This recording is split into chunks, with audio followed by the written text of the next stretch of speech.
Collazo surveys, throws it to Harper. Harper into the end zone for a Gunslingers touchdown. Everyone, welcome back to In the Alley. My name is Cody. Glad you guys are back for another video. The San Antonio Gunslingers are team number 10 out of our 14 team previews here.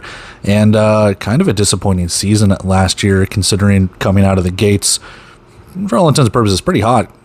In their first season in the Indoor Football League, kind of taking a step back, had a little bit of turmoil at the head coaching position, and just a little bit of a setback when, you have Sam Castronova and then you have to replace him, and no one's going to be able to fill those shoes. So, yeah, for all intents and purposes, not the best year for the Gunslingers, but 2026 is something different. Chock full of talent is this roster, which we'll take a look at here in a minute.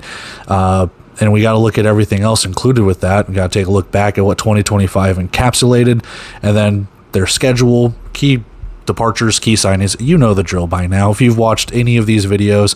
Otherwise, if this is your first time watching this, welcome in. If you're a fan of San Antonio, welcome in. If you're not, you want a team to root for, may I suggest the San Antonio Gunslingers or any of the other 9 teams we've done previews for, or any of the other 4 teams we have not done a preview for yet. So, with that, we do need to talk about all that stuff. As usual, we do have 3 questions towards the end, which we will answer, or try to answer, just these open-ended questions that we put out. But San Antonio, you are on the clock.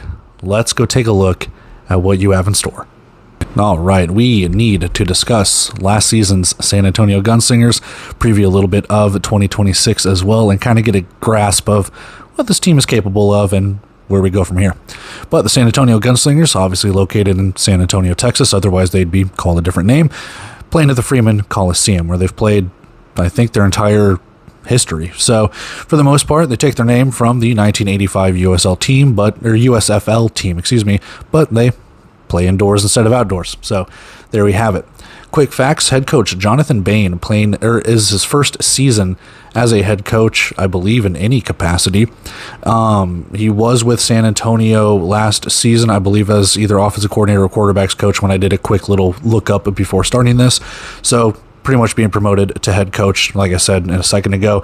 A little bit of turmoil at the head coaching position last year, and they do not retain Mr. Fuller as from the interim to what now. They let Tom Manas go, so there's been a little bit of turmoil when it comes to the coaching staff for San Antonio, but Bain is here to lead the helm, and he has indoor and arena experience. He's been with a lot of teams. If you don't see it, it's not fully in the picture, but I do have a Maine Mammoths ball that is signed by a bunch of players, so I might have a signature and not know it. That got sent to me a couple years ago, so it's pretty cool to have. So I might have a signature, I don't know. Regardless, he has been around for a long time. Most notably, he's been with Frisco and Iowa, I think, in the Indoor Football League at one point.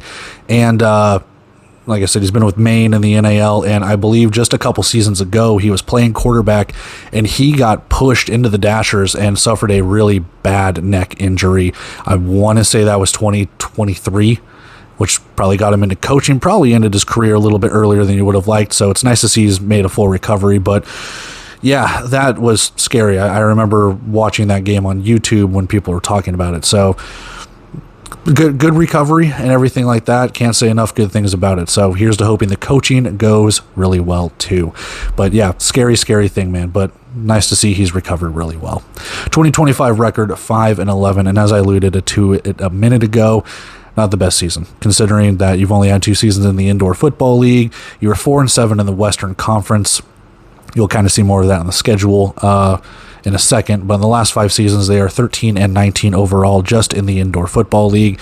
If you wanted to, you could add their NAL stuff, but I'm not going to because this is an Indoor Football League dedicated channel. So 5-11 last year, missing the playoffs, and the year before that, 8-8 and missing the playoffs. So for a team that for the last couple of seasons the fan base has kind of told me be on the lookout for them, I'm still on the lookout for them. And it's not gotcha or I'm right, I told you so kind of thing, but I do want this team to succeed.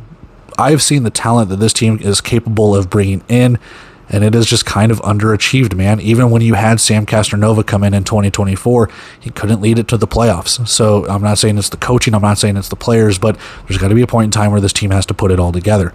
2026 could be that time. Taking a look at 2025, though, for the offensive stats, 36.1 points per game. The offense sputtered. And we talked about it with Orlando, and they couldn't really put up points. San Antonio not too far off in that points per game, man. And again, take it with a grain of salt with the Indoor Football League stats and everything like that, but this one's probably pretty easy to figure out. You just total up all their points that they scored last season and average it out. Total offense per game, 228.8, so 229 yards of offense a game. Passing yards, they obviously threw it a little bit more than they ran it, with 165, roughly 166 passing yards per game, with only 63.2 rushing yards per game. So they were able to rush the ball when they needed to, but it was not necessarily a run-first offense. This is more, I think I said it in one of the previous previews, more of like a run and shoot. Like, quarterback could take off if you needed to. You ran it off, or you ran the ball. Like Keyshawn Harper was able to run the ball. You had some jet sweeps and some design wide receiver motions and stuff like that, but you were passing it more often than you were running it. So I'd like to consider it more of like a run and shoot style offense compared to like a full blown like Mike Leach air raid style where you don't even bother. Like it's probably the Iowa preview now that I'm thinking about it, where you don't even bother trying to even run the ball. Like your running back is a glorified wide receiver at that point. Third down conversions, and this is where the offense really kind of sputtered. Third down conversions, 41.1%, 53 of 129, and yeah, they had a lot of trouble with that, man. Fourth down, not too much better, 25 of 49 for only 51%. So again, either you made it on fourth down or you didn't. Not really too much gray area there. And then red zone percentage really killed them. Under 70%, 69.6%, nice 0.6%, 55 of 79. So again, less than 7 out of 10 times you were scoring touchdowns or putting up points or anything in the red zone. Not off by much. I mean, you could pretty much say it's 70%, but at the same time, just knock it a little bit. This team just had trouble moving the ball, and when they got close to the end zone, they had trouble punching it in. And whether it was goal line stands or turnovers or anything like that, it just kind of ruined their momentum. On the defensive side, they were giving up points too, 42.5 points per game. So a touchdown more they were letting up than the offense was scoring, which leads you to a 5-11 record, man. 228.5 yards allowed, so having the same amount of yards on offense and giving up the same amount on defense. Well, though, a little mixed bag here with passing yards allowed 139.6, so 140, and 88.9 yards rushing allowed, roughly 89 to 90. And then what we've seen with previous teams compared to San Antonio with this one, only 15 takeaways. So that is less than a turnover per game for this team. So you had roughly one per game with an outlier of one game where you didn't have it. But regardless, that's not a lot, man. I mean, you weren't taking the ball away. And then when you add to it here, the defense was decent. Kind of a bend but don't break, 47.7% on third downs, so they were getting some stops. And when it comes to fourth down, under 50%, so they were actually kind of stopping them here. However, the defensive red zone percentage, they were scoring almost every time. So once an opposing offense got into the red zone, it was like lights out, man. Like they were putting up points, and that's 42.5 points per game. That's how it happened. Field goals, 9 of 20, 45%, which, again, caveat to there, it's not bad. You want more. And 20 field goal attempts, roughly one per game, a little over one per game. It's not bad. And you hit 9 of them. Kudos to Tyler Huddle for that. But for the most part, and I know that's not just him because they did have a kicker for their very first game, but it's not bad. He did earn all IFL honors for that. And for all intents and purposes, like I said, glorified punts, long field goal attempts, things like that. PAT is a little left to be desired. 80% sucks. You got to get that number up just a little bit. As I've said, they are gimmies. Kickoff returns, 14.4 yards per return. That's roughly average, give or take. And they only blocked one kick. So special teams, not nearly as special as you would like. Top individual returners, they've kind of cleaned house, but in a good way. We'll check it out in a second. These are players that have returned for another season, including quarterback Joaquin Collazo, no running back, wide receivers Glenn Gibbons Jr., Austin Upshaw, and Carl Reynolds. No offensive lineman, no defensive lineman, no linebacker, one defensive back in Christoph Page, and your kicker, as we mentioned, Tyler Huddle. Representing the Gunslingers is head coach Jonathan Bain, who we mentioned earlier, that quarterback Joaquin Collazo III, and defensive back Matt Elam, a veteran of the game and a veteran of the NFL, if you haven't known by now. But with that, we need to go check out the roster, signings and departures, your schedule, questions, and all of that. So let's go check it out. All right, we need to take a look at this roster, and there is depth everywhere at this roster. And we started off with the quarterback position. They have four quarterbacks. So a little left to be desired. Apparently, they were not nearly as impressed with Joaquin Collazo as personally I was, considering he went with two different teams. But they have signed on Fred Payton, Dante Avias Santos, and James Graham as well. So 4 quarterbacks on that roster. I don't know if Joaquin Collazo's position is safe. Fred Payton, a couple seasons ago, was with the Jacksonville Sharks. James Graham out of Georgia Tech. And Dante Avilas Santos out of UMass Dartmouth. I don't know enough about those bottom two. I know Fred Payton has been around the indoor and arena leagues for a couple of years now. And like I said, Joaquin Collazo coming over from Iowa, kind of split the season between San Antonio and Iowa last season. I don't know who's going to start. Obviously, for me, I would say Collazo, but at the same time, Fred Payton looked serviceable in Jacksonville, and he's been around different leagues since then. And I don't know about the other guys. I don't know what kind of offense they're going to run, and maybe that's hinting at some questions later on down the road, but we'll see if it's more of a balanced offensive attack or if we're looking more towards that run and shoot, air raid style. We're going to pass it more than we run it kind of, style. Speaking of running with it, taking a look at the running back positions, LaDamian Webb coming over from Massachusetts last season. I don't think he played in too many games, if I'm not mistaken. And then we do have a huge veteran of the game. Justin Stockton is signed from Texas Tech, 5'10", 205. He has been with quite a few teams. IFL veteran, man. And it's nice to see him sign back onto a roster because at one point in time, I think he's been a very, very good running back in the league. So whether he starts or not, if he's just there for some mentorship, it's still nice to see him right there.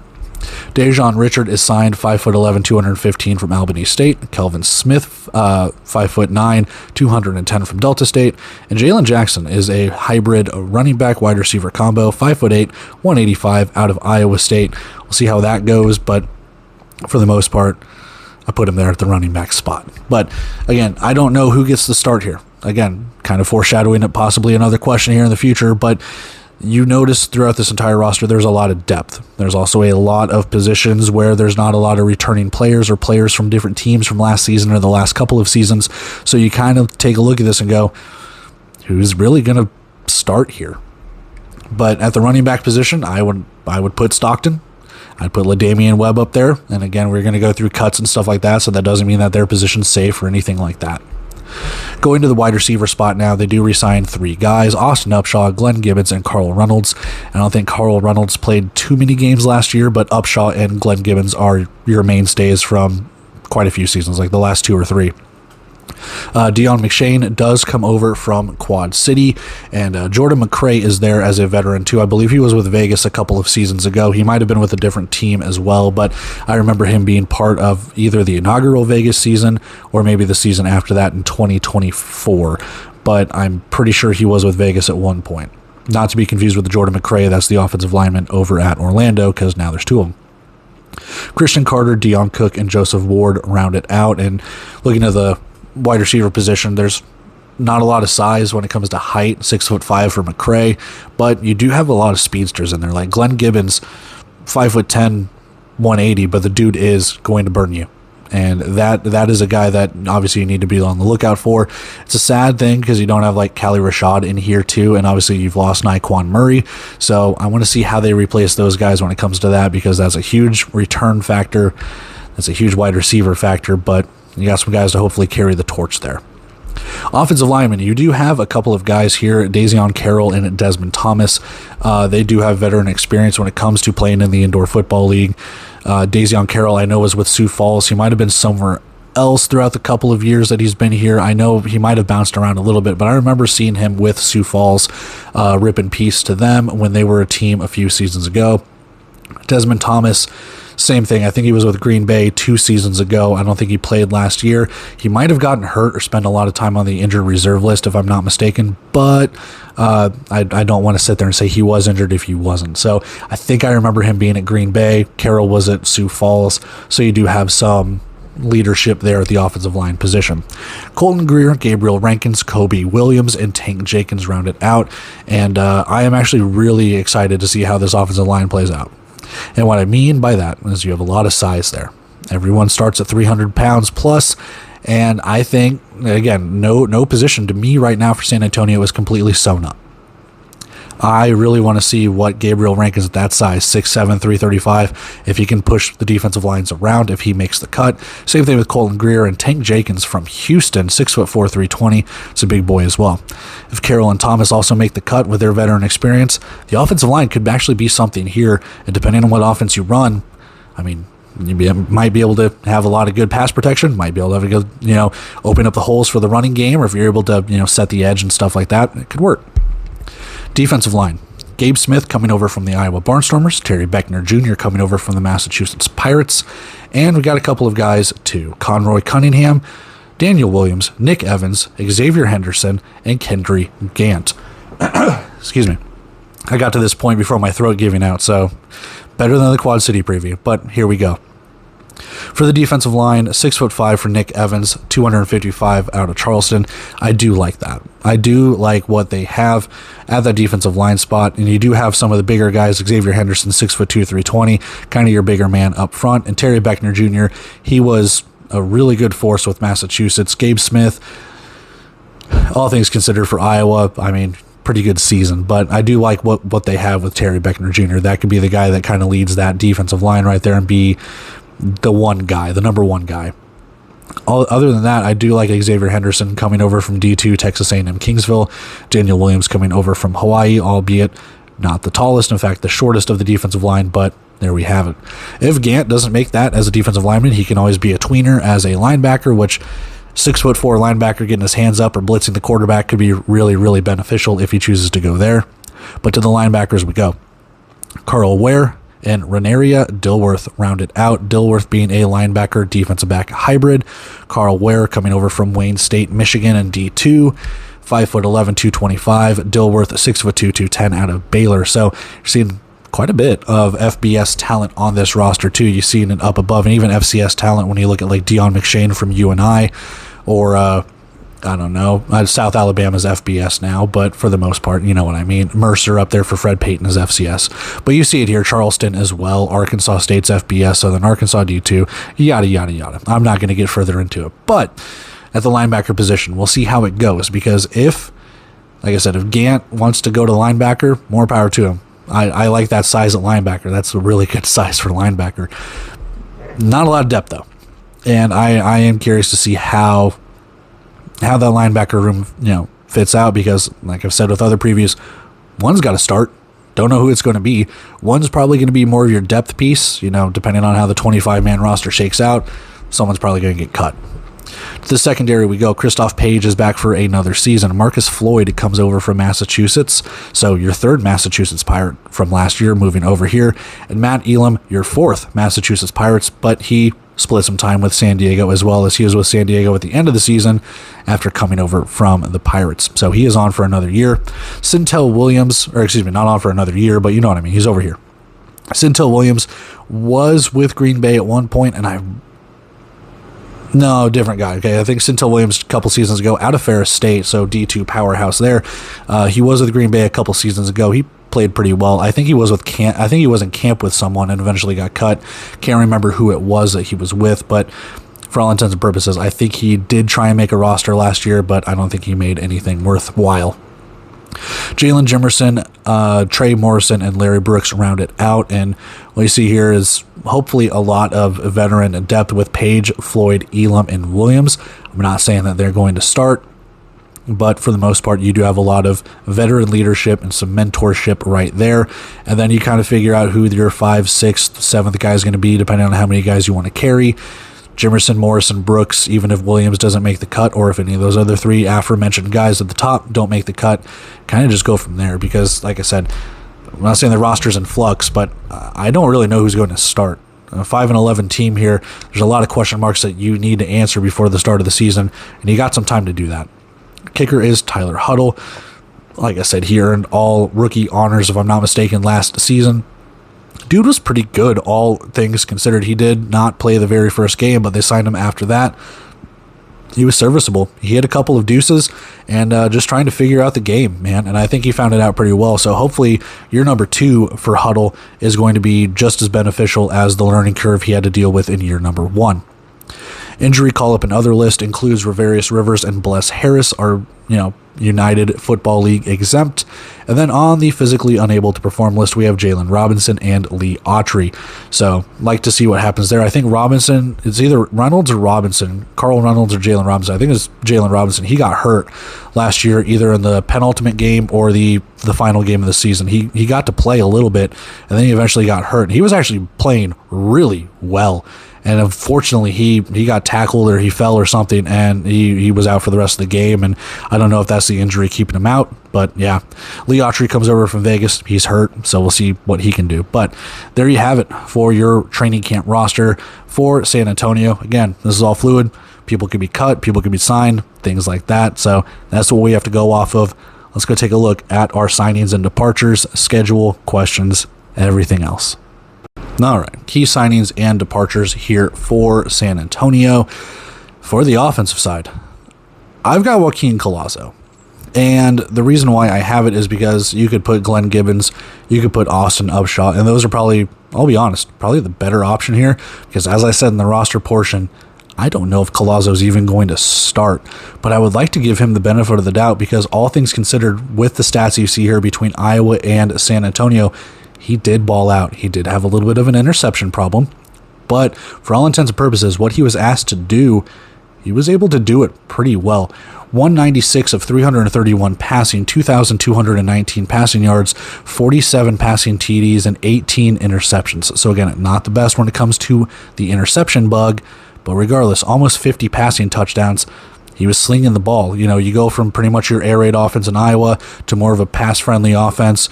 You do run the ball a little bit with San Antonio. He was able to sling the ball, all things considered. He did run the ball pretty well, too. Again, given the circumstances, 68 rushing attempts, 269 rushing yards, and 7 rushing touchdowns. So, like I said, for him, it's a nice re-signing, even if he doesn't play. And, call a spade a spade. If he doesn't start, I would like to see some other team pick him up, even if it's for a backup role, because I do think he is a very, very serviceable, and I do want to give him his flowers a little bit, because I know there were points in time last season where I probably dogged on the guy for throwing the interceptions and stuff like that, but being thrown into the situations as you were with the coaching turmoil and, dare I say, dead man walking at the coaching spot in Iowa with the season that they had and the season that San Antonio had, you were up against it, man. And to be able to throw those stats together, to be able to keep teams competitive for as long as you did, kudos to you, man. So, like I said, could Glenn Gibbons or Austin Upshaw or someone like that be over here as a key signing? Sure. But I do like Joaquin Collazo or Collazo, however you want to pronounce it, if you want to go with the more Hispanic pronunciation of it. I do like what Collazo has done. And I always call him Collazo earlier, so take your pick. Defensively or special teams, because I can put kicker wherever I want. This is my video. I can put him wherever I want. Tyler Huddle, he is re-signed as well. I don't think there's really anyone defensively that's re-signed, so I have to go with someone here. Christoph Page, but I'm going to go with Tyler Huddle. And like I said earlier in the roster preview, maybe year number 2 is going to be better than year number 1. He was all rookie selection, all things considered. And like I said, not the best. 82% for extra points, which when you looked at the team information, he was actually better than what the average was, because I think the average for them was 80%. He's 82, so he was actually better, which shows you either just how bad the first kicker was in one game or what have you. 9 of 20 on field goals, so 45%. And again, what you asked him to do, go out there and hit some field goals, whether they were long enough, 60, 50 yards, what have you. Sometimes they're just glorified punts, man. And can't fault the guy. He still hit 45%. He hit 3 deuces, and he was in charge of 3 rouges. And those are very hard to come by. Dare I say, rouges are trickier than deuces, because you have to have that ball bounce around for a second to get that coverage team down there. And from what I gathered on the stats pages when I was looking this stuff up, there were 3 rouges that Tyler Huddle was able to produce. So all intents and purposes, you take out the extra points, you take out the field goals, he did produce what? 9. He produced 9 points just on the leg alone without extra points or field goals when you look at deuces and rouges. It's incredible. Out of his field goal attempts, he had the long of 50 yards, so we know the dude can boot it. Whether or not the footballs or the narrow goalposts or anything like that attributed to it, that's another thing. But dude's got a leg. Here's hoping that next season is better for him than a pretty good, all things considered, 2025 campaign. Taking a look at the departures here, Nyquan Murray. Who else is it going to be? 2-time first-team All-Indoor Football League. We talked about him in the Orlando signings. 64 catches, 858 receiving yards, and 20 receiving touchdowns. Like I said, it sucks to see him go. It sucks to see players like DJ Myers go. It sucks to see Callie Rashad go. You had a very, very, tight-knit wide receiving room that you had for 2 seasons, 3 seasons, give or take, guys, signing on, getting released and things like that, making the transition from the NAL over to the IFL. So all things considered for the departure, Nyquan Murray, he's going to go ball out. The good thing about that, though, is you don't have to play him, I don't think. We'll take a look at their schedule, foreshadowing, hint, hint. You don't have to play him because he's in the East. You guys are in the West. So all things considered, you don't have to play against him. So there's that. But yeah, it sucks to see him go.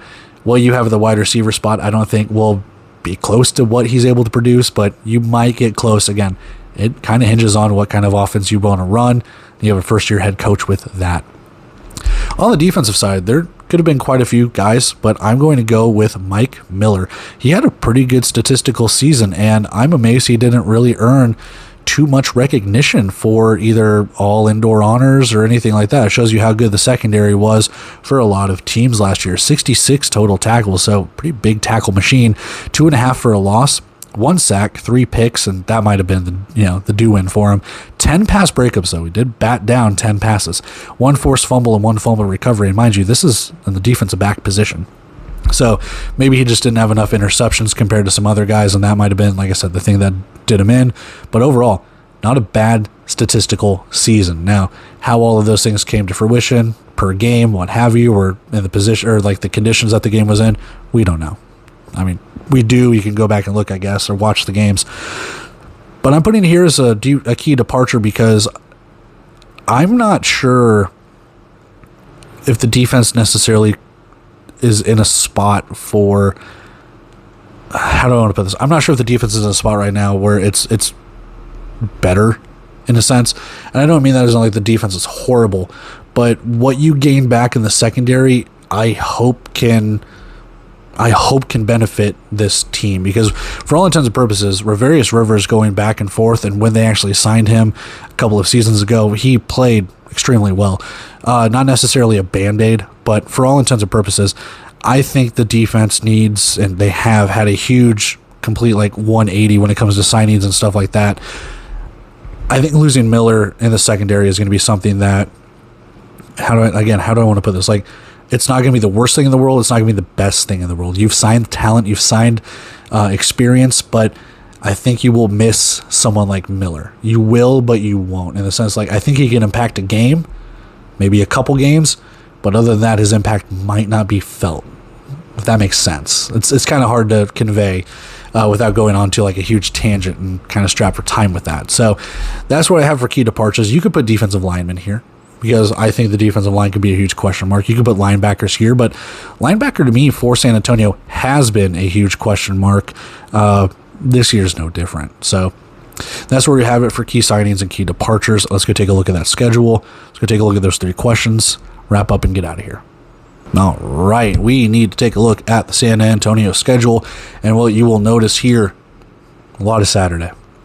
Only 2 Sunday games, 2 Friday games, both those are on the road, so arena availability for the other teams, there you have it. But, oh wait, I lied, you do play Orlando. It's at home, though. However, we do start the season off, and again, this is one of those schedules where kind of got screwed, man. First 2 weeks are on a bye, so you do not play until March 29th. It is a home opener, but March 29th, 4 p.m. Eastern Time on a Sunday, you are home against the Tulsa Oilers, your first of 3 meetings. Now, because of locations of teams and arena availabilities and stuff like that, San Antonio and Tulsa did play 3 times last season, and I will harp really quick on it. I hate it. They're in 2 separate conferences, and at any point in time, you could have scheduled them against New Mexico, who you only play once. You see it right there. That's probably your next closest team, unless it's another Eastern team, which I'm not sure. But you could have had a home and home with New Mexico at that point. Regardless, I don't know the logistics. I'll get off my soapbox. But first of 3 meetings, 4 p.m. Eastern Time, the 29th of March against the Tulsa Oilers. Then you have another bye week. Then you play Arizona at Arizona, 9 p.m. Eastern Time on the 11th of April. So in the first 5 weeks of the season, first 4 weeks of the season, you have already wasted 3 bye weeks. Brutal. Because then after that, it's literally week after week after week after week until roughly the very end of the season. So after that, the 18th of April, 5 p.m. Eastern Time, you're taking on the Vegas Nighthawks at home, and then back-to-back home games before you go on the road for back-to-back road games. 5 p.m. Eastern Time on April 25th, you are taking on the Northern Arizona Wranglers. Saturday after that, May 2nd, and it's pretty much just straightforward. You see it right there, 9 p.m. Eastern Time against the Tucson Sugar Skulls on the road before, again, 2 times in 3 weeks, you are taking on Northern Arizona again, but this time on the road for back-to-back road games, as I mentioned, 9 p.m. Eastern Time against the Wranglers there. So you play them 2 times in 3 weeks. Back home for 2 straight games, 5 p.m. Eastern Time kickoff, home against San Diego. And then your second meeting of 3, the Tulsa Oilers at home again, so not a home-away-home, but home-away, 5 p.m. Eastern Time on the 23rd of May, before you have a short week. Back-to-back road games after that, 8 p.m. Eastern Time kickoff on May 29th at Green Bay, before, quote, an extended week by 1 day. You now take on the Jacksonville Sharks, 7 p.m. Eastern Time as you travel over there. Back home for 1 game before hitting the road for back-to-back, 5 p.m. Eastern Time, as I mentioned, against the New Mexico Chupacabras, and then road games again, closing out that 3-game series against Tulsa, 8 p.m. Eastern Time on the 20th of June, before going 9 p.m. Eastern Time at Vegas on the 27th of June. Have a bye week. Then back-to-back home games, home against Orlando, so you do get to play Naquan Murray at that point in time, July 11th at 5 p.m. Eastern Time, and then kind of a bye week, kind of not. You do have an extra day there, 4 p.m. Eastern Time kickoff against the Arizona Rattlers on July 19th before a short week, final game of the season on a Friday, July 24th at the Iowa Barnstormers. So you start the season off against an Eastern Conference opponent, then you go with quite a few Western opponents, and then you have 3 straight Eastern Conference opponents. You're playing a lot of Eastern Conference opponents, and then you finish it out again with Tulsa in between right there, and then at Iowa, you're playing Tulsa 3 times, and then Green Bay, Jacksonville, and Iowa. That's 6 opponents of your schedule that, for all intents and purposes, you might as well just play in the East at that point, man. It's something that has always bothered me, because this is going to deal with the tiebreakers. This is going to deal with conference win percentage or head-to-heads and stuff like that. You only play New Mexico once. You play Arizona twice, you played Northern Arizona twice, you only play Tucson once, you only play San Diego once, and these are teams in the West. I get it, you have close travel with Tulsa, and that one's fine. I don't mind a home and home with them, but to play them 3 times and then to have to travel to a bunch of other Eastern Conference opponents when there's teams in the East that only play 2 Western Conference foes, I don't like how they schedule this. I truly, truly don't. And I know I'm not the only person that has gripes like this. There's not much I can do to change it, though. So I can only, yell at the clouds as an old man can, and that's where we have it with the schedule when it comes to Tulsa. Man, I don't like it, but it's there. Go win your games. Simple as that. I can complain on behalf of them if they want to, but you got to go out there and win it. You got to go out there and prove it. And dare I say, we don't know what Tulsa's going to be. We don't know what Northern Arizona or Tucson or New Mexico or Iowa or Orlando or any of these teams, we don't know what they're going to be. This can be a brutal schedule if the East shakes out the way I personally think it will. If Tulsa is worth their playoff salt, they made it last year, those could be 3 losses against Tulsa. Green Bay looks to get back at it. Jacksonville looks to get back at it. Arizona's always deadly. Vegas is always deadly. This could either be a very, I want to say favorable schedule, but a schedule that could see you eke into the playoffs, maybe get that 4th and final spot, beat the teams like Northern Arizona, Tucson, and New Mexico that are going to be roughly in that area with you, or it could be the schedule from hell. I don't know. That's how I see it. I don't think this is necessarily super beneficial, but at the same time, this is something where if you get off to a hot enough start, I could see some wins, especially if you are able to upset Arizona and Vegas. You never know with the preseason. I think Tulsa's going to have a game by that time. They might not, because I know their schedule's funky. They got like the Jacksonville treatment. But regardless, that's what we have it for San Antonio. It's a weird schedule, but it can favor them if they play their cards right. Let's go take a look at 3 questions. We'll get out of here. Right. Question time. 3 open-ended questions that I have thought about from the end of last season to the start of this season as players have come and gone and we get closer and closer to the start of 2026. So, just some rhetorical things that I want to ask. You can answer them in the comments if you like. If you don't, that's cool too. But just, again, some questions that I have regarding the San Antonio Gunslingers. We'll start off with question 1. With the talent recruited, can this team make a playoff run? I kind of alluded to it a little bit in the team info portion and the intro to the video. I was told when this team joined the Indoor Football League that, excuse me, voice is going out, but I was told when this team joined the Indoor Football League to be on the lookout because they're going to run the league and they're going to make the playoffs and win championships and everything like that, and they haven't made the playoffs. As I said earlier, that's not a got you or an I told you so. Just goes to show you that it is very, very tough to compete in the Indoor Football League. Some teams can just come in here and win championships. Some teams take a minute to do it, even if you're not an expansion team and things along those lines. So with the dose of reality right there, and again, it's not like a hateful comment or anything like that. You have to kind of look at this and stare it in the face going, you've brought in a lot of players from last season, or from last year. You did bring in a lot of players last season, kind of run it back kind of thing. This season, not so much. New coach, players from all around. You do have some kind of mainstays, but for the most part, do you have enough to make a playoff run? I think it does come down to coaching as well.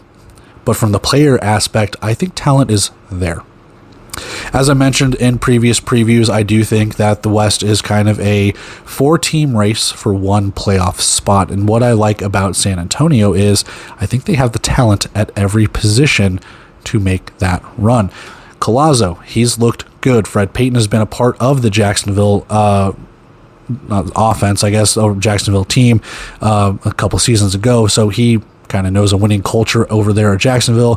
When you look at LaDamian Webb and Justin Stockton, we got some veterans at the game. Obviously, your mainstays with Upshaw, Glenn Gibbons. Deion McShane was with Quad City last year as they made a playoff push.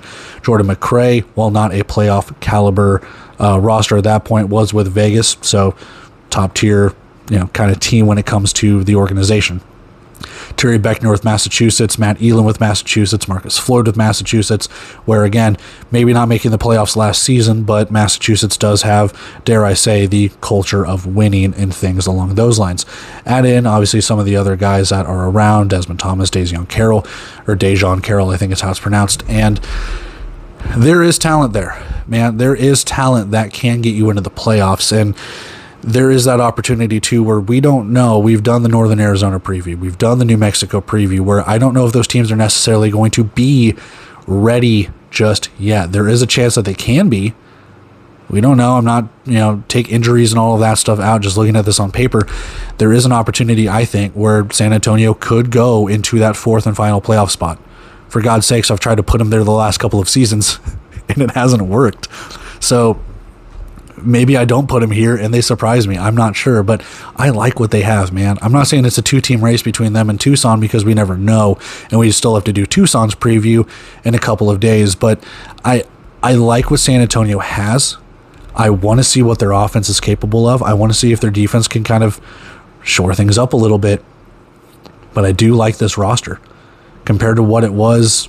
I mean, even going 8-8 a couple seasons ago, I don't necessarily know if this roster is better than that 8-8 roster, but the schedule could kind of help them. You do play Iowa, who they haven't been good in a couple of years, man. New Mexico's a brand new team. Northern Arizona only won 2 games. You play them twice. There's an opportunity. We don't know what TJ Edwards' health is going to look like. If he's fully 100% back, how does Tulsa respond? And you get them 3 times. So there's an opportunity here that you can win some of these games. You play Green Bay. There's a chance they potentially take a step back. They might not. I mean, it just kind of goes to show, can San Antonio win these games? Do they have business winning a game they probably shouldn't? I don't know. The roster and talent, I think it's there. Can it execute it? I'm not sure. If they do, and they're able to execute it time and time again, you might be able to put this team in the 4th spot for the playoffs. So, question number 2. Which player takes the spot at running back?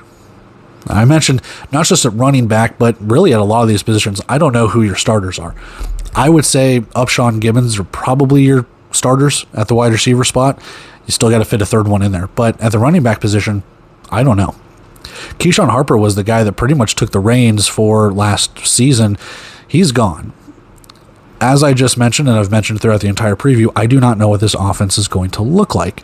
If you're going to try and go more balanced with it, you're probably going to need a running back. And from what I've seen here, you might be leaning more towards a running game or more of a balanced attack than you are kind of that pass first and then maybe run draws or stuff like that later. We'll see, man. What I also see here, too, is roughly kind of the same size. 220 is pretty big for LaDamian Webb, kind of a bruising guy. Dejon Richard, 215 as well. But some of the other guys, 185 for Jalen Jackson, could be a speedster. 5'9", 210 for Kelvin Smith, 5'10", 205. Justin Stockton's kind of a bruiser as well, too. So are you looking more towards that physical running back, or are you trying to offset it with some speed? I'm not entirely sure. So I don't know who's going to start. Like I said, if we're just basing it on prior talent, Justin Stockton's probably going to be your starter. LaDamian Webb, all things considered, he looked pretty decent. And I don't know, Jalen Jackson playing at Iowa State, he could surprise some people, man. D1 FBS talent can outshine if all things are considered. You just look at it on paper, but I'm not sure. And then, again, you kind of look at that quarterback position. If Collazo isn't the guy, if Collazo is the guy, why'd you sign 3 other quarterbacks? So it's not just who's the spot at running back. I guess you can encompass who's the spot at quarterback, who's the spot at offensive line, everything. But I think running back is pretty damn important here because depending on how you run your offense, you never know. Final question. Will the defense lock it down in 2026? Now, San Antonio's defense wasn't the worst. Sometimes they felt like they were. Sometimes it looked like they were. But their defense kind of kept them in games, but they also kind of let the floodgates open a little bit, all things considered. And knowing what we've seen with the roster, the departures, the signings, what have you, it's a huge question mark. I think the trenches are going to be a question mark for San Antonio because the offensive line, we're not sure. The defensive line, we're talking specifically defense with this question, you do have some guys on the defensive line that have been veterans. Veteran doesn't always mean that they're going to be better than the rookies, but worried about that linebacker spot. They've always kind of been, whether it's been from Jordan Jones to Rasco to, I'm blanking on his name. I can picture him at 40, Ricky Wyatt. And just kind of like they couldn't necessarily lock down that linebacker spot. Defensive secondary, whether it was Clifton Duck, Christoph Page, Tycorian Brown, a couple of other guys that I can't remember off the top of my head. Like they cycled through a couple of defensive backs and throughout the couple of seasons that they've been in the Indoor Football League. Defensive line has been kind of hit or miss. I think they had Harold Love at one point to Akeem Smith to I think they had Ulrich Jones at one point. I mean, they've cycled through so many damn players, man, in just the last couple of seasons. So it's like, I hope to God it's not a whole, vicious cycle again. Hopefully you can lock it down with these guys. And that's not to say that, everything was in flux, because it wasn't. There were guys that played, 9, 10, 11, 12 plus games. But at the same time, you're looking at this from the aspect of, can we get some guys that are going to be here and be mainstays and be game wreckers that, can really set this team apart and vie for a playoff spot for the first time in your franchise history. So I think you have the talent there. You do have some veteran leadership in Terry Beckner and Matt Elam. Whether this looks more like a Massachusetts/Orlando style of defense remains to be seen. But that's where we kind of have it with it. So your 3 questions: with the talent with the talent recruited, can this team make a playoff run? Number 2, which player takes the spot at running back? And number 3, will the defense lock it down for 2026? That's where we have it. Let's go wrap everything up. Let's get out of here. And that is it for our San Antonio Gunslingers preview. Question marks all abound. I'm not sure what to make of this team. Like I said, for me, I've said on previous shows on Shady Sports around the indoor football world and all of that stuff, I think San Antonio has a shot to be that 4th and final spot in the playoffs. I do like their roster probably a little bit more than someone like Tucson or Northern Arizona. I'm a little worried about the trenches. I'm a little bit worried about the coaching staff being first-year head coaches. kind of, there is some talent obviously on the coaching staff. I'm not saying it's all bare bones or anything like that.